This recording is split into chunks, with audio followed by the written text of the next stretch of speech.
Is it going? Oh, it's on. Not on? Oh, okay. It is on. All right. Well, then I guess I better get started. Okay, guys. Right, we're going to start our lecture for today. Welcome to day, 4 of CS 205A. Survey, how many people have started homework 1? Due on Monday? Yeah, this is probably the hardest homework of CS 205. I figured I'd start them out difficult and maybe kind of level out later in the class. I feel like it's my responsibility as a numerical analysis instructor that you guys should all be exposed to a huge pile of epsilons and deltas at least once in your life. And that opportunity is now. So look forward to chaining together lots of inequalities. I had lots of good questions during office hours, and I posted a couple clarifications on Piazza. Also, if you already downloaded the homework, this morning I made like 1 or 2 very small typo fixes. In particular, there's a less than sign that should be less than or equal. Chances are you didn't notice this anyway. At least I didn't notice this.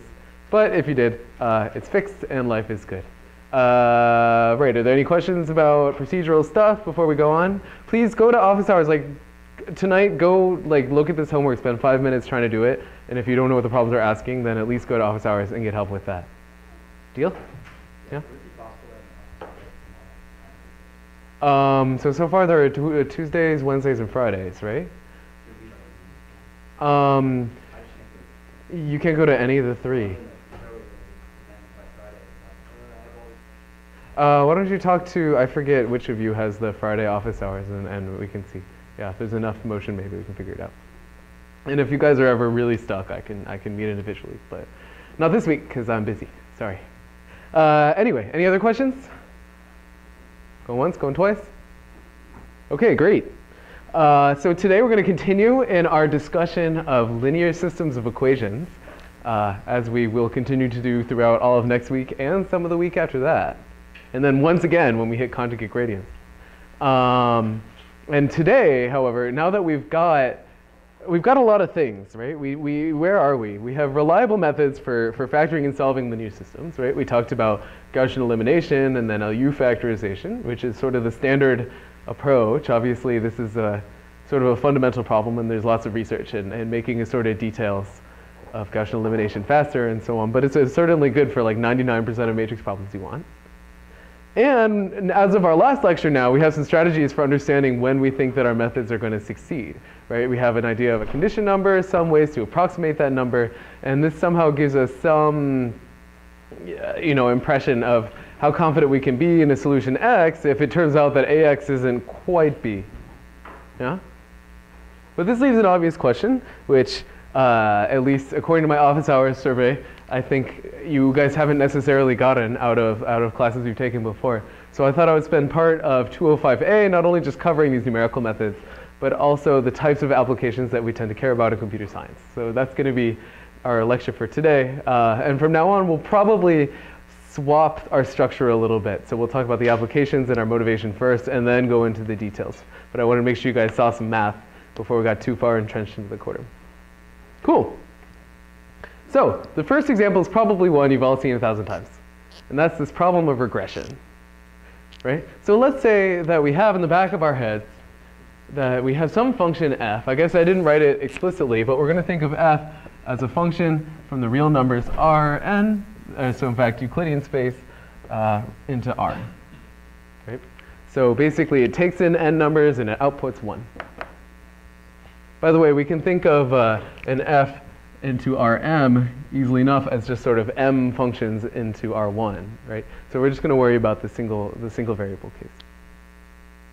Now in parametric regression, we're going to have a couple examples of pairs, x and then f of x, and our goal is to find a way to approximate f everywhere, right? And the difference between parametric regression and non-parametric regression is that in parametric regression we have parameters, yeah? And in particular, if we assume that f here is linear, right? So f looks like a1x1 plus dot dot dot a(n)xn, right?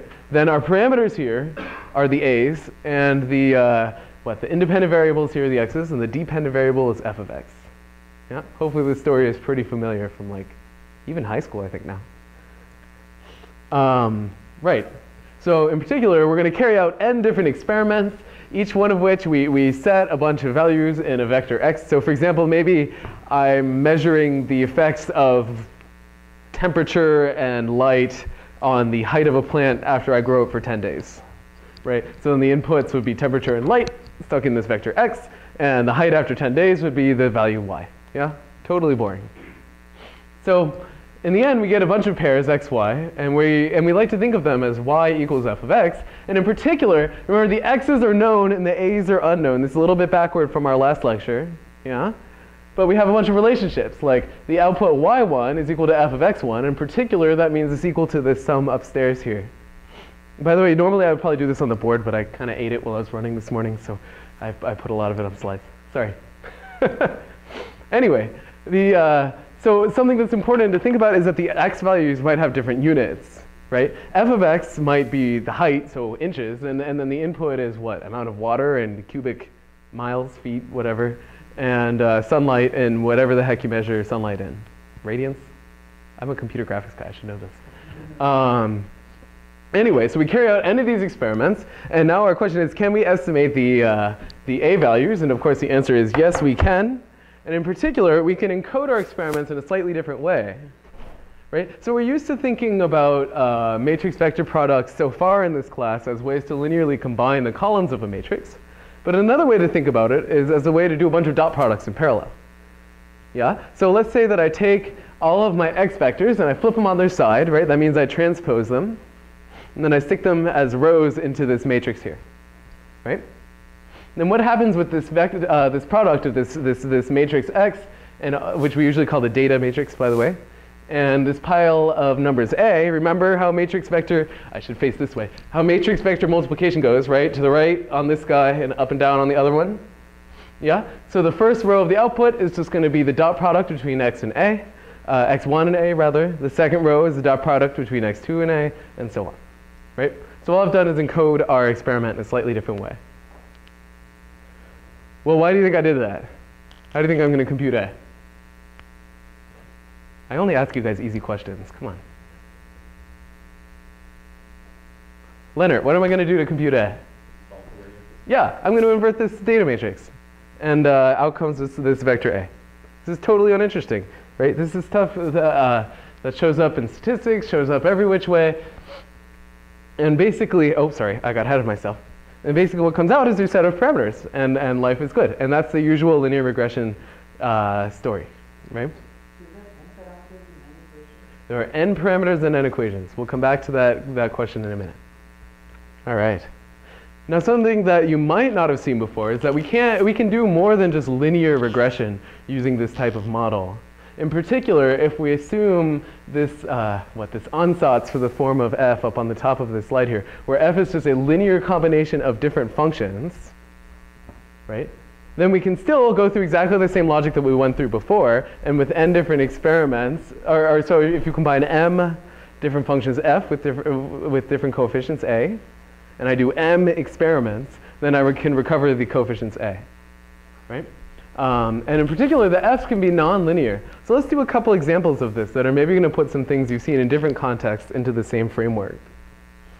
So the first one is, let's say that I have a function f of x, which is just a polynomial, and I want to find the coefficients of that polynomial. Yeah? So f of x equals a0 times x to the 0, which is 0, or 1, a1x plus, and then did I do n, m, k, whatever, a, n, x to the n, right?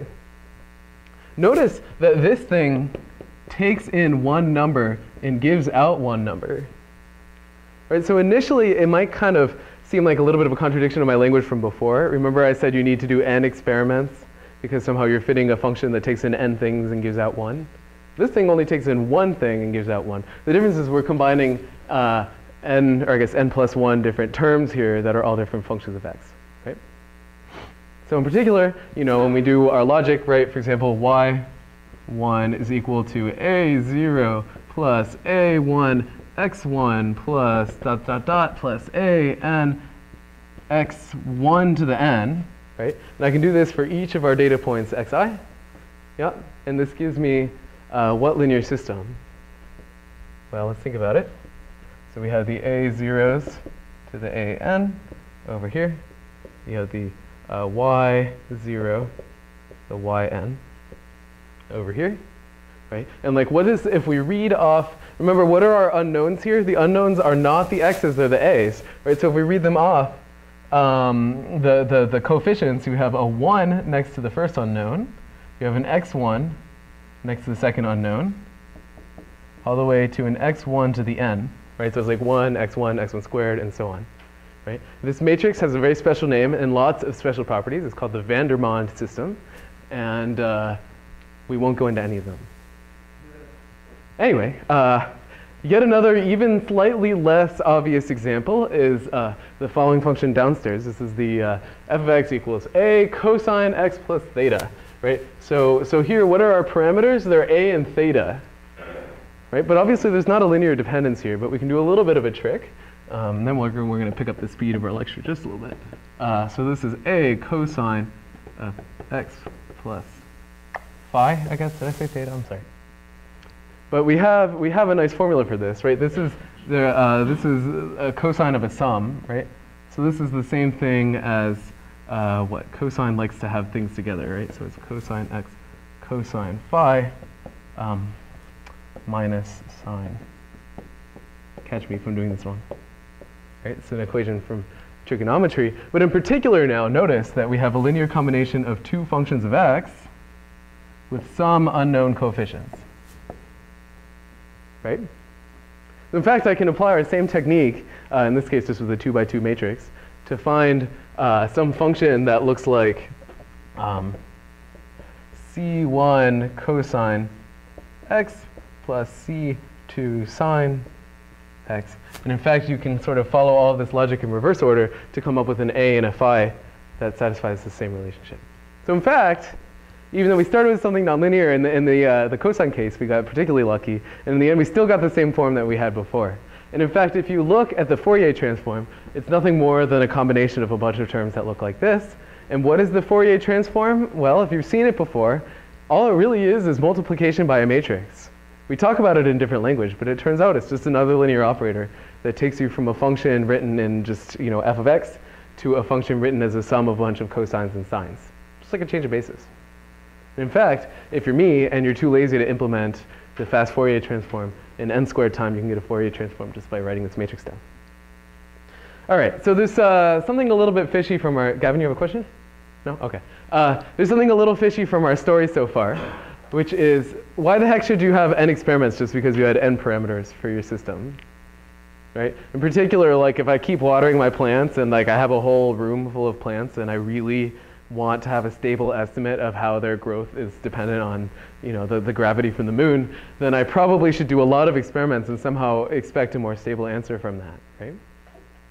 And in particular, what happens if these yk values are measured with error, right? So there's a term from machine learning that I think is very useful here that's called, overfitting, right? And the idea here is that, like, let's say that I have, here's the x and y axes, and I collect a bunch of data, and it sort of looks like this, right? Probably you would tell me that the most reasonable function out of the sort of pantheon of functions that we know about would be a straight line to fit this data, right? But if there are like 20 points here, I could have fit a 20-dimensional polynomial using our system that I just set up before, right? And that would give me an exact function. The fit would be way better. And what is that polynomial going to look like? Well, it's going to look something like this, right? It'll be every which way. We call this ringing. In fact, when we talk about interpolation, we're going to come back to these sorts of problems. This is overfit, right? We've gone the extra mile to fit our data exactly, but in doing so, we actually ended up just fitting the noise rather than anything interesting. So in fact, what we really want is this nice, stable straight line here, which approximates the data with some error, but has a much better form. Right? By the way, the opposite of overfitting is underfitting, which sort of corresponds to that underdetermined matrix situation we talked about before. We'll come back to that later. All right. So more generally, if we think about a linear system ax equals b, right, we can sort of flip our understanding of the linear system a little bit, and rather than looking at a as a bunch of columns, we can look at them as a bunch of rows.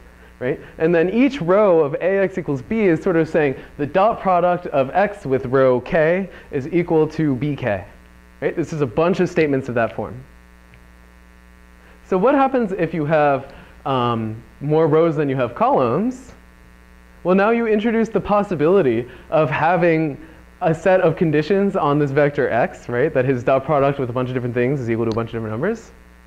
You might have a set of conditions that is simply incompatible, that no such x exists.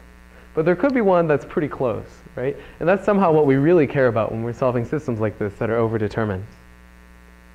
Right. So in reality, what do we want to do? We want to solve ax is approximately equal to b. And now probably you guys can all guess where I'm about to go with this because we've seen it on our homework, we've seen it on the last 2 lectures, and there's a reason, and that's because it's humongously important, which is the normal equations for least squares, right? So in particular, if we can't expect ax to equal b anymore, sort of the next best thing that we can hope for is that ax is approximately equal to b. But this phrase approximately equal is a little bit inaccurate or a little bit, wishy-washy. So in particular, what we're going to say is that the 2 norm of ax minus b is as small as possible. And now, even though you've done it on your homework and you see it in the course notes, we're going to finally go through the derivation of what this implies about life in excruciating detail. And by that I mean about 3 lines. So, here's the deal. Ugh, gosh. Okay. So what do we want to do? We're trying to solve the norm of ax minus b sub 2, right? And now this number is just some positive number, and clearly whenever I want to minimize a positive number, I can minimize his square instead, right? Because squares are monotonic in the positive sense. So this is the same thing as minimizing the norm of ax minus b quantity squared. Yeah? And now let's expand this thing. So in fact, I'm going to get rid of this min and just do it right here. So this thing, the norm of a vector squared is nothing more than its dot product with itself. So this is the same as ax minus b dot ax minus b, right? And now we can FOIL this product, right? We can expand it. In fact, actually no, I'm going to do this even in a nicer way. And a dot product is nothing more than a vector transpose times another vector. Yep. Right. This is the picture you should have in mind. All right. So what do we know about the transpose of a difference? It's nothing more than the difference of the transposes. And the transpose of a product is the product of the transposes flipped. By the way, this might be useful in your homework too. So in the end, you get x transpose a transpose minus b transpose times a x minus b. Okay, and finally we can do the whole product out and see a formula you've now seen 1,000 times, which is, oh man, x transpose a x minus x transpose a transpose b minus b transpose a x plus b transpose b. Yep. Cool. If you guys didn't understand this derivation by now, you should come talk to me after class and we will work it out in detail. I don't want you to get any farther without it. Okay, so let's call this function f of x. And now our job is to minimize f of x. So what do we usually do for functions that take in a vector and give us back out a scalar is we take his gradient, right? And so in doing so, this is exactly what you guys were practicing on your homework. I guess this is a gimme for the people that are taking lots of late days, but it's also not because you shouldn't have taken lots of late days. So we're going to take the gradient of f and we'll just do it term by term. In fact, we'll work backward because these are the easier ones. So this function here is nothing more than the dot product between x and a transpose b. Right? Does that make sense? So what is the gradient of the dot product of two things? So like if I write g of y equals a dot y for just some vector a, well, this function is nothing more than a sum ai yi, right? So in particular, that means that the partial derivative of g with respect to each xi is just ai, or yi, pardon. Right? So, and the gradient of g is nothing more than all of these partial derivatives stacked into a big vector, right? So this means that the gradient of g, right, is this thing with components a, I, it's just a. So this takes care of these two terms, right? Because this is the dot product between x and a transpose b. I'm going to flip it backward. And this is also the dot product between x and a transpose b. So in particular, you get minus 2a transpose b. Yeah. And now we got to deal with this guy. And this seems to be the one that's tripping people up on their homework. But it's nothing more than the product rule, right? You have two x's, and they're multiplied by each other, sort of with this thing in between. So without going into too much detail, one way we can do this is to think about, okay, first let's differentiate with respect to the x on the right. Yeah, but then this x is fixed, right? So this is nothing more than a dot product yet again between this x and this big yucky thing, right? So in particular, let's read it backward because this is a horizontal vector. We want a vertical one. So you get a transpose a x, right?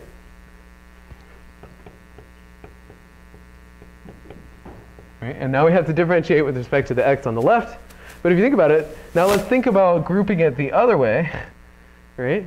This is nothing more than a dot product between this vector x and a transpose ax. So in fact, you get two terms that look like that. Yeah? Isn't that slick? And what do we know? Well, at the minimum of this function, we know that the gradient is equal to 0. So let's divide by 2, move some terms around, and we get the most important formula from all of finite dimensional linear algebra, in my humble opinion, which is a transpose ax equals a transpose b. Hopefully I didn't get that wrong because that would be embarrassing. Okay, so these are called the normal equations. Why is that? Well, if you look at this, it kind of is asking that the components of this guy are normal to the column space of A, but that interpretation is really weird to me. But in the end, they're called the normal equations. And here's the thing. Any time that I satisfy ax equals b being minimized, I satisfy these equations. Are these necessary, sufficient, or both to minimize this function?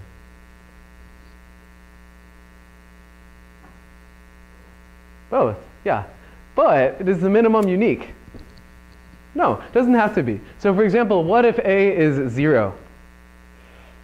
Yeah, that's a matrix. Then what happens? The normal equations say 0 equals 0.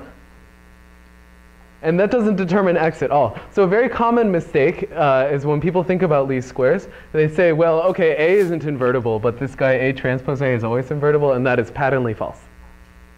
However, this one's more likely to be invertible than the last guy. In particular, it's invertible if A is invertible, and it's invertible if A is overdetermined, right? If you have more rows than columns, and the rows are as linearly independent as you can get.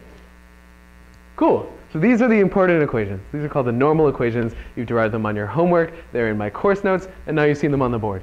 This might give you a hint as to a problem that's likely to be on your exam. If you were to ever memorize a 4-line proof, this might be one to do.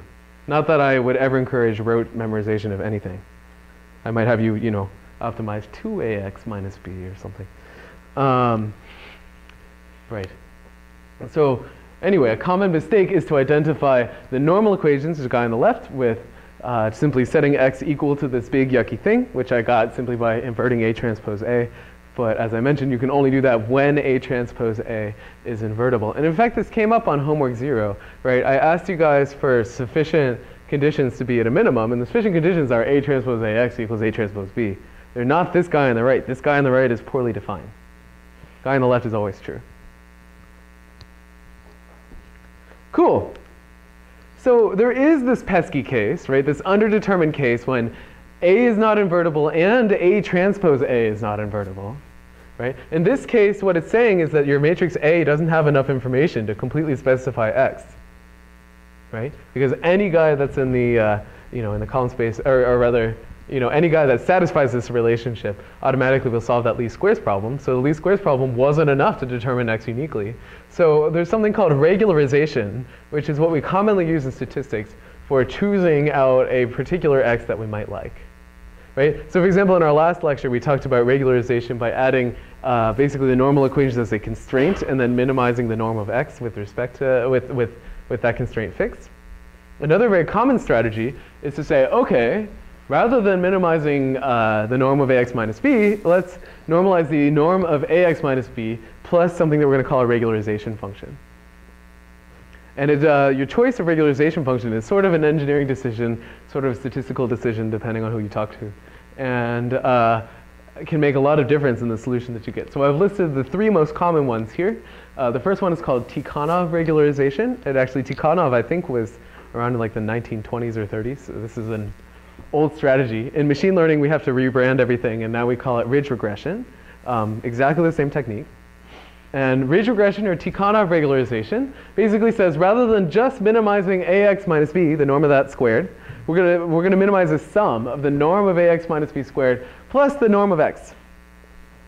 Right? So usually this alpha parameter is very small relative to, I guess, to 1 here, right? And that way it's just saying, you know, if ax minus b is more or less satisfied, choose the x with the smallest norm, which is sort of saying you don't really want a crazy solution to your equations, right? In fact, this can also help if a and b are kind of noisy and you think you can either satisfy ax equals b exactly, but the x that you're going to get is really crazy and overfit. This is one way to kind of damp down large values in your x vector, right? Similarly, a technique that I think was actually developed at Stanford is lasso, where instead of adding the 2 norm of x, you add the 1 norm. And as we talked about in the last class, this generates a sort of sparse-looking solution to ax equals b.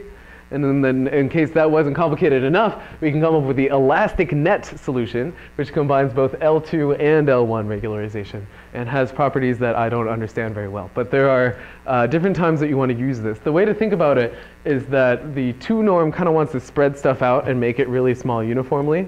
The 1 norm, for example, the 1 norm of 10, 0, and 5, 5, is the same, right? So the 1 norm doesn't care about that versus these like 2 little short guys. All it wants is that the sum of your elements is small, whereas the 2 norm, this has a smaller norm than that guy, right? And so that's sort of the difference you should keep in mind. Now, in this class, we're not quite equipped to minimize the lasso and an elastic net priors quite yet. We will be in a few weeks, but for now, we can talk about Tikhanov regularization and see what happens to the least squares system. Oh, I'm sorry, I forgot to mention that. Right, so one way to think about this is the Bayesian point of view. So the idea is, maybe what you say is, before you make any of these observations about A and B, you assume that X is sampled randomly from some probability distribution, right?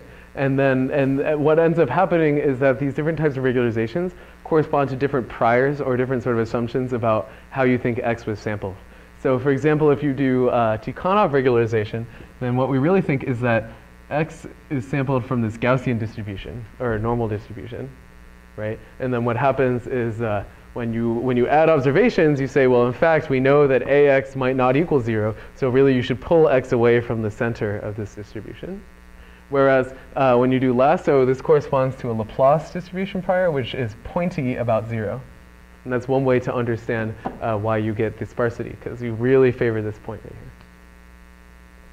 here. Anyway, that's mostly there for the machine learning people here.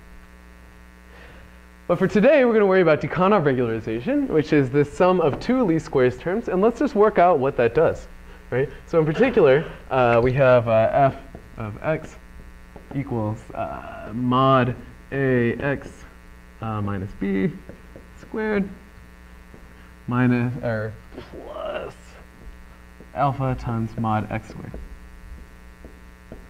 Right? So in this case, what is the gradient of f? Well, we already know the first 2 terms, right? That's 2a transpose a x minus 2a transpose b, right? That just comes from this one. Hopefully I'm doing this right now. And what is the gradient of this term? Anybody want to take a guess? Well, this thing looks like x dot product with x. What was that? 2 alpha x, yeah. 2 alpha x. That's a 2. All right. So in particular, once again, we know that this thing is equal to 0.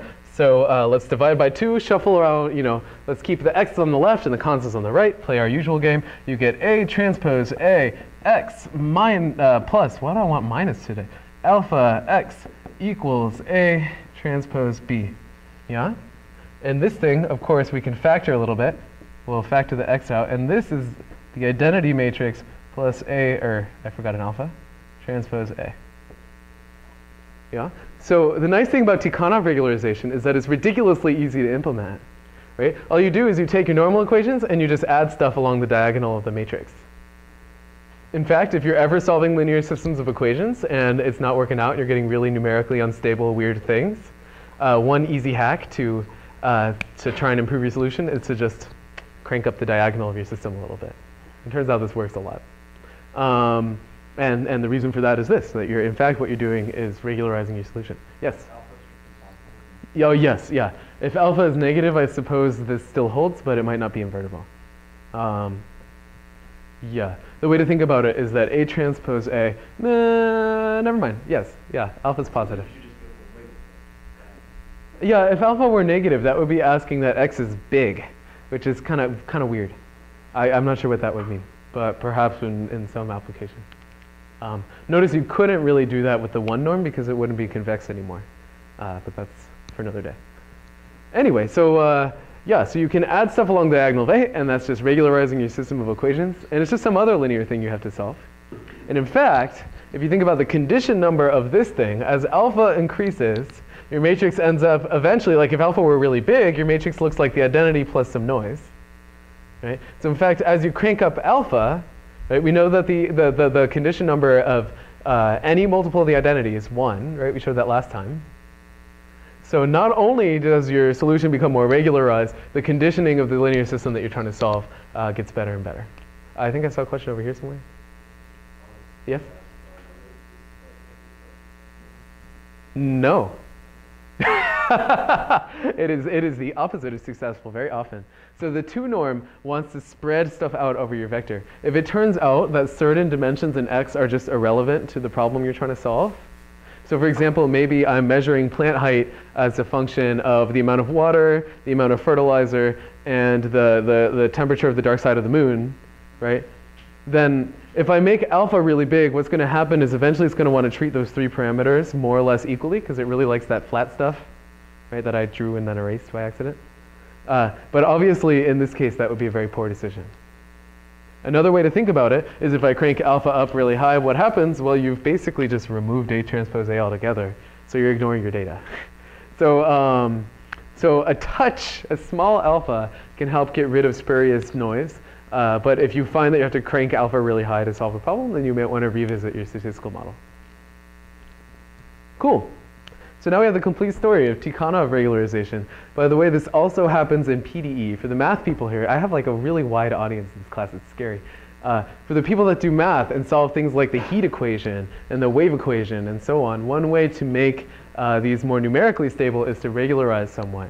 Or in fact, if you're solving this backward heat equation, right, one common approach would be to use this Tikhonov prior to say, okay, doing backward heat equation is pretty crazy, but somehow we want the simplest you know, formation of these shocks and peaks and things. Anyway, an important skill, independently of all this math, is to be able to spot least squares in the wild. Right? And I would say that like 90% of machine learning, computer vision, and graphics combined, we were basically involved playing this game up until about 1995, 1998. And so if you want to understand like all of SIG